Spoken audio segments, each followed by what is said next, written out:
안녕하세요. 중요한 뉴스와 중요한 발언들만 픽해서 들려드리는 굿모닝 픽 뉴스 읽어주는 센언니입니다. 지난 2일 급작스럽게 들려온 개그우먼 박지선 씨의 사망 소식에 많은 이들이 애도를 표하고 있습니다. 늘 우리에게 밝고 즐거운 모습만 보여주었던 그녀였기에 안타까운 마음은 배가 되었고 센언니도 소식을 듣자마자 한동안 깊은 우울감에 빠지기도 했습니다. 그런데 이런 안타까운 죽음을 조롱하고 관심을 끌기 위한 도구로 사용하는 사람들이 있습니다.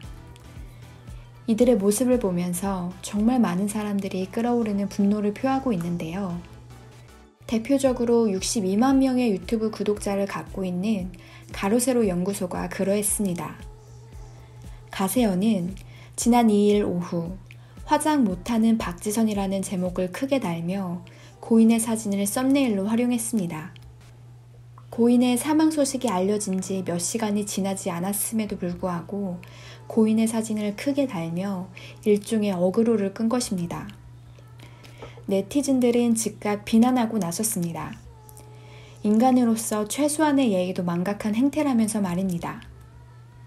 더구나 가세연은 이러한 사례가 처음이 아닙니다. 가세연 운영자 중 한 명인 김용호 기자는 지난해 10월 가수 설리 씨의 사망 소식이 전해지자 같은 날 있었던 조국 전 법무부 장관의 사퇴 소식이 묻히는 것을 아쉬워하며 자신의 트위터에 진리야 왜 하필 오늘... 이라는 내용의 글을 게재해 거센 비난을 받은 전력이 있습니다. 그런데도 또 이처럼 안타까운 죽음에 대해 너무나도 경거망동한 태도를 보여주고 있는 것입니다. 이를 두고 김두일 씨는 자신의 페이스북에 가세연이 요즘 정치 이슈를 넘어 연예인들 이슈에 관심을 두는 것은 혐오를 부추기고 증오를 팔아 돈을 벌기 위함이다. 철저하게 계산된 행동이다. 문제는 그런 짓에 환호하는 대중들이 늘어간다는 것이 우려스럽다. 적어도 예의라는 것을 어린 시절 밥상머리에서 배우던 한국민들은 내심은 다른 생각을 한다 하더라도 표면적으로는 못된 행동을 하는 것을 저어하는 체면이라는 것을 가지고 있었는데 근래에는 그러한 경계가 무너지기 시작한 것이다 라면서 심각한 우려를 표했습니다.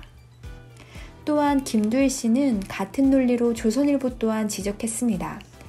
조선일보는 단독 표시를 달아가며 지난 3일 박지선 엄마 유서 피부병 힘들어한 딸만 보낼 수 없다는 제목의 기사를 보도했습니다.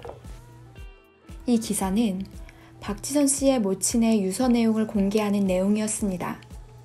고인이 분명 공개하지 말아달라고 부탁한 바가 있었는데도 불구하고 말입니다. 김두일 씨는 가세연만큼이나 저열하지만 점잖은 척하니 어떤 면에서는 더 해로운 것이 조선일보다.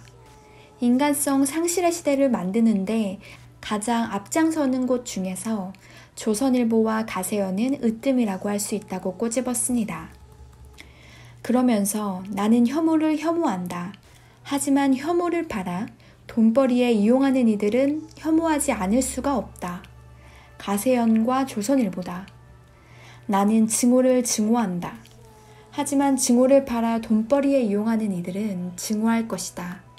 가세연과 조선일보다 라고 말했습니다. 누군가의 죽음을 돈벌이로 이용하는 작금의 사태를 보며 인간성 상실의 시대라는 말이 크게 와닿습니다. 인간으로서의 최소한의 예의를 갖추는 것, 그게 그렇게 어려운 일일까요? 시청해주셔서 감사합니다.